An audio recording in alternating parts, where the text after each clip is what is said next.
नमस्कार मंडळी, मी श्रावणी विलास लकेश्री तुमचं मराठी मनोरंजन मी शोमध्ये स्वागत करते. मी आज आली अवकारिकाच्या इंटरव्ह्यूजसाठी आणि आता आपल्यासोबत डिरेक्टर आणि म्युझिक डिरेक्टर दोघेही आहेत. मला पहिलं कॉंग्रॅच्युलेशन करायचं असेल अरविंद सर तुम्हाला आणि श्रेयस सर तुम्हालाही, कारण मला ओके श्रेयस, पहिलं कसे आहात?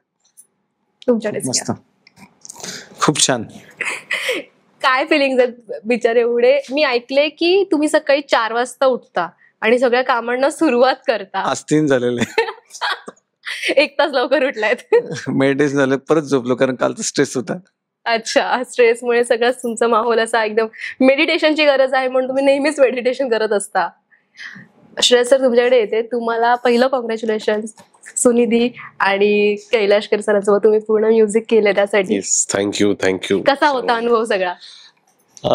बेस्ट होता, life time opportunity I would say. आणि रेकॉर्डिंग मध्ये पण खूप वेगवेगळे अनुभव आले, खूप गोष्टी टेक्निक्स शिकायला मिळाल्या. गाऊन कसं घ्यायचं आणि पेशन्स लेवल आपली किती ठेवायची, हे पण काय असतं नवीन कोणासोबत काम करताना, नवीन सिंगर सोबत काम करताना किंवा सोबतच्या सिंगर सोबत काम करताना एक वेगळा कम्फर्ट असतो. आणि अशा एवढ्या दिग्गज लोकांसोबत काम करताना थोडं दडपण असतं की माझ्याकडून काही चुकीचं नाही गेलं पाहिजे किंवा त्यांचा मूड स्टेबल राहायला पाहिजे. कारण काय, म्युझिक इज द मूड. जर मूड नसेल तर नाही ह्या लेवलची गाणी झालीच नसती. त्याच्यामुळं ते एक ठेवणं, कन्सिस्टन्सी ठेवणं हे खूप गरजेचं होतं. It was good. आज सगळ्यांना आवडतंय गाणं, सगळ्या कमेंट्स खूप छान छान येतात, तर बघून थोडा रिलॅक्स झालोय. आता फिल्म एकदा जोरदार चालली की मग पूर्ण रिलॅक्स. फिल्म जोरदारच चालणार आहे कारण 4-5 वर्षाची मेहनत आहे. सगळ्या 4-5 वर्षाच्या मेहनतीला तुम्ही काय बोलाल? आणि एका शब्दात जर सांगायचं असेल अख्ख्या प्रवासाला तर कुठला शब्द असेल? एक मिशन म्हणू शकतो आपण, अवकारिका मिशन. आणि या मिशनचा प्रवास कसा होता तुमच्यामध्ये? तुम्ही म्हणतात स्ट्रेस होता, कालचं स्ट्रेस होतं, तर 4-5 वर्ष हे स्ट्रेस घेऊन चालणं खूप कठीण असतं. आधीचा एवढा स्ट्रेस नव्हता, मी दररोज तो स्ट्रेस काढतो मी मेडिटेशन मध्ये. प्रवास तो एकदम अत्यंत छान होता. मुळात विषय मांडायचा ह्याच्यावर जास्त पॅशननी चाललो होतो, त्याच्यामुळं फिल्म येते, फिल्म बनवतोय, याचा कुठेही त्याचा म्हणजे शोषा नाहीये, कुठेही त्याचं काही दडपण म्हणू शकतो किंवा त्याचा कुठेही एन्झायटी नाहीये. हा ठीक आहे, विषय मांडायचा आहे.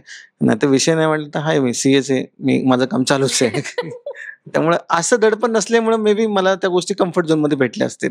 आपण एवढंच आहे की करत असताना, कारण कसं असतं की सीएच्या बाबतीत काय होतं, जेव्हा आपण पेपर लिहितो तर आपला एक्झामिनर आपला चेक करत असतो, त्याला माहिती किती पडले, मला माहिती मी 5 झालो का नापास.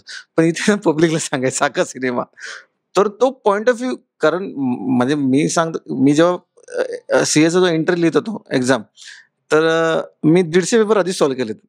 हा, म्हणजे 6-6 तास बसून मी पेपर सॉल्व्ह करायचो. का? कारण म्हटलं मी एक्झामला पासच झालं पाहिजे, नाहीतर पुन्हा तो फेल होणं, पुन्हा ह्या गोष्टी. तर ह्या गोष्टी मी फार जपल्यात की आता सिनेमा तिथं चाललाय, तिथं तर खूप लोक जज करणार आहेत, करोडो जज करणार आहेत, तर ते करेक्ट असलं पाहिजे, त्याला किती परफेक्ट आणता येईल त्याच्यावर खूप भर दिला. आणि मला वाटतं की बऱ्याच गोष्टी अशा की वेळोवेळी समजत गेल्या, की जसं म्युझिकचं म्हणजे आम्ही श्रेयस सर आहेत, 3 गाणे चांगले कंपोज झाले, इतके ब्युटिफुल कंपोज झाले की मला वाटतं 4 गाणे केले श्रेयस सरांनीच केलेले आहेत. पहिलं लहरंगा तिरंगा केलंय आणि हे आता 3 गाणे वगैरे, पण जे लिहिले ते श्रेयस सरांनी कंपोज केलंय. की त्याच्यामुळे ना काही एक म्हणून की जे सिनेमाला हवंय ते मिळत गेलं, लोक चांगले जुळत गेले. आणि एक चांगली गोष्ट होती, यंग टॅलेंट सगळे बाहेर आले. की जेवढे तुम्ही सिनेमात कलाकार बघताल तुम्हाला दिसेल की कोण म्हणते की सिनेमात कास्ट नाहीये, सिनेमात असं ना, सिनेमा असतं, सिनेमा असतो. मला असं वाटतंय, मी ऑडियन्स आहे, मी बरंच साऊथला पण पाहिलं बऱ्याच गोष्टी वगैरे. एक हंबलनेस असणं गरजेचं आहे. आपण बरेच सिनेमे बघतो साऊथचे, आपला हिरो माहित नसतो, पण ती जेव्हा 5 मिनिटं बघतो ना ते आपण शिरतो त्यामध्ये. स्टोरी रायटिंग आणि ऍक्टिंग वरती सगळं डिपेंड असतं आणि या फिल्म मध्ये सगळं परफेक्ट आहे हे तर मीच म्हणेन. कारण ट्रेलर मध्ये सगळं कळूनच येतं, ट्रेलर वरूनच आपण जज करतो मूवी बघायला जायचं की नाही जायचं, किंवा सॉंग्स वरून जज करतो. आणि हा मूवी आहे तसं की आपण बघायला जाऊ शकतो. सगळ्यांची ऍक्टिंग कमाल आहे, ऍक्टिंग वरती येते. तुम्ही या सगळ्या का कास्ट केलं असं विचारलं काय सांगाल? खूप जेन्युइन टीम आहे, सगळे जेन्युइन. म्हणजे जेव्हा सगळे ती कॅरेक्टर लिस्ट यायची ना, म्हणजे लिटरली हा ठीक आहे, ह्या याला पीएम जातील. रोहितला सांगितलं तर अवघड आहे पूर्णपणे, तुला चेंबरमध्ये या सगळं सीन. रोहितने मला करणार, त्याचा जोश वेगळ्या लेवलला होता. त्यानंतर एक ऑलरेडी अजून एक तीन असे कॅरेक्टर असे होते ना, सगळे डोळ्यासमोर होते. हम्म. आणि त्यात असं पण झालं की कुठे कुठे जे ऍक्च्युअल सफाई कामगार आहेत त्यांनी पण यामध्ये काम केलंय. 7 जण आहेत, त्यांनी काम केलंय या फिल्म मध्ये. एकदम नॅचरल ऍक्टिंग वाटणार, कळणार सुद्धा नाही की ते सफाई कामगार म्हणजे ते ऍक्टिंग करणार का नाही वगैरे. एकदम नॅचरल, काम करत एकदम नॅचरली डायलॉग्स वगैरे प्रॉपर त्यांचे वगैरे. आणि सगळे चांगले कलाकार भेटले. आणि ऍक्च्युली या सिनेमाला महत्वाचं काय होतं माहिती का, ह्याला कनेक्टेड माणूस पाहिजे. हम्म. कारण जिथं शूट करणं तिथं वास येणार आहे. बरोबर. आउटडोर आहे. काही काही रिस्की शॉट आहे, पण ते आम्ही विचार थोडा खूप कॉशियसली गेलो तिथं. जसं डम्प पॅड होतं वगैरे तशा पद्धतीने.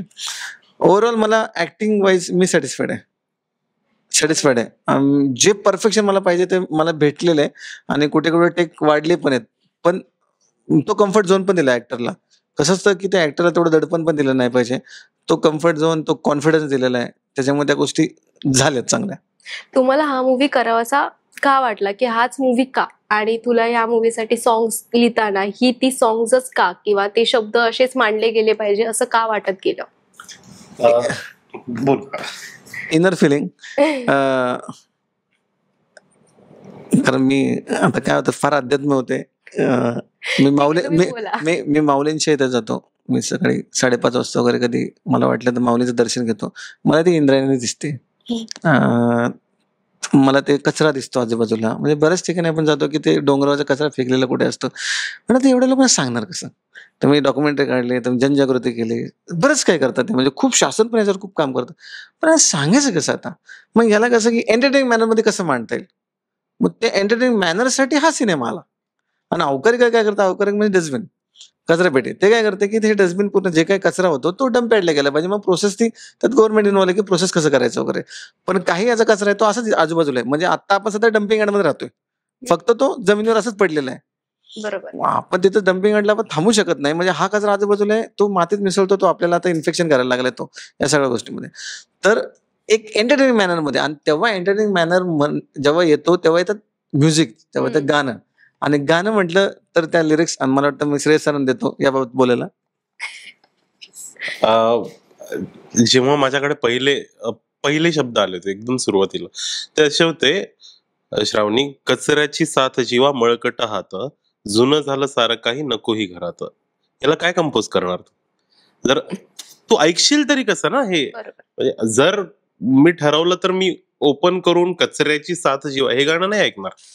हे मला पहिल्यांदा ब्रीफ दिला होता, तर हा ब्रीफ होता की श्रेयस, ह्याच्यातून व्यथा दाखवायची आपल्याला सफाई कामगारांची. आणि ती व्यथा अशी असली पाहिजे की मला कोणी गाणं नाही ऐकलं तर चालेल, त्या लोकांसाठी गाणं म्हणावं. कमर्शियल हा माणूस कधीच नव्हता आधीपासून, आताही नाहीये. एवढं रिलीजला आली आहे फिल्म, पण एकच मेसेज किंवा एकच गोष्ट अशी आहे की यांच्या जीवनावर जी फिल्म येते त्याला धरून काय लिरिक्स येऊ शकतात, काय गीत येऊ शकतं, आणि त्याला कंपोज करण्यासाठी चाल पाहिजे तर ती कशी पाहिजे, कसे बीट्स पाहिजेत, हे एवढं चॅलेंजिंग काम होतं की त्याचं एक इमोशन धरून, तो धागा धरून आम्हाला पूर्ण गाणं कंपोज करायचं होतं, त्याचं म्युझिक करायचं होतं. आणि एक गाणं बाप आणि मुलीचं, कारे बाबाजी सुनिधीनं गायलंय. एक गाणं कैलाशजींचं, जे की अँथम आहे पूर्ण स्वच्छ भारत आणि स्वच्छ भारत मिशन. हे आपलं इंडियाचं जे मोदीचं जे मिशन आहे याचं ऑफिशियल कोलॅबरेशन या फिल्मला झालंय. त्यांनी लोगो दिलाय आपल्याला वापरायला, यू कॅन सी हिअर. तर हे, आणि हे कैलाशजींच्या आवाजात असणं खूप मोठी तर गोष्ट ते अँथम आहे. म्हणजे तो एक तू म्हणू शकतेस की जगभराचा एक आवाज कोणता असेल, लाईक बाहुबलीचा आवाज कैलाश खेर होते. सो ह्या गाण्यासाठी आम्ही त्यांना त्याच्याचमुळे निवडलं की एक युनिव्हर्सल आवाज आम्हाला पाहिजे, आणि ते शब्द त्या स्वरातून येणं हे म्हणजे सगळ्यांसाठी पर्वणी आहे असं मला वाटतं. तू काही त्यातले शब्द तू गाऊ शकतोस का आता? हो, 100%. मला खूप आवडेल. सुनिधीनं गायलेलं गाणं आहे. तिने खूपच म्हणजे वेगळ्या लेवलला गायलंय.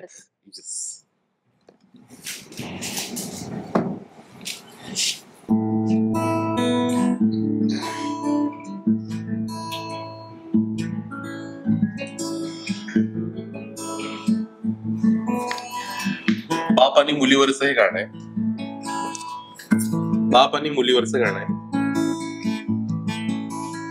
की तो बाप कामावरून येतो आणि वेगळ्याच एका विश्वामध्ये तो राहत असतो. त्यावेळेस त्या मुलीच्या भावना काय, वैभवी आणि विराट पिया मॅडम यांच्यावर शूट झालेलं गाणं आहे, अतिशय सुंदर. व्याकुळ झाली तुझी ही राणी, बाहुली तुझी बोलवाणी, हताश कारे मोजुनी तारे, संपती रहे दुःखाचे वारे. आई तू बाप तू माझा देव तू, हरी तू पांडुरंग तू, मायेची माझी माळ तू. सांग ना बोल ना अबोला तुझा तू सोड ना. का रे बाबा का रे पप्पा, तुझे हरभरा तुझ्या छछान. का रे बाबा का बोला तू सांगना, तू सांगना, तू सांगना माझ्या बाबा. थँक्यू. वाव, किती सुंदर गायलंय ते, खरंच थँक्यू. खूप सुंदर गायलंय. खरंच छान ऐकायला. आता तू विचार कर ऑडियन्स किती प्रेम देईल तुला. मलाही ते बसल्या बसल्या एकदम छान वाटलं.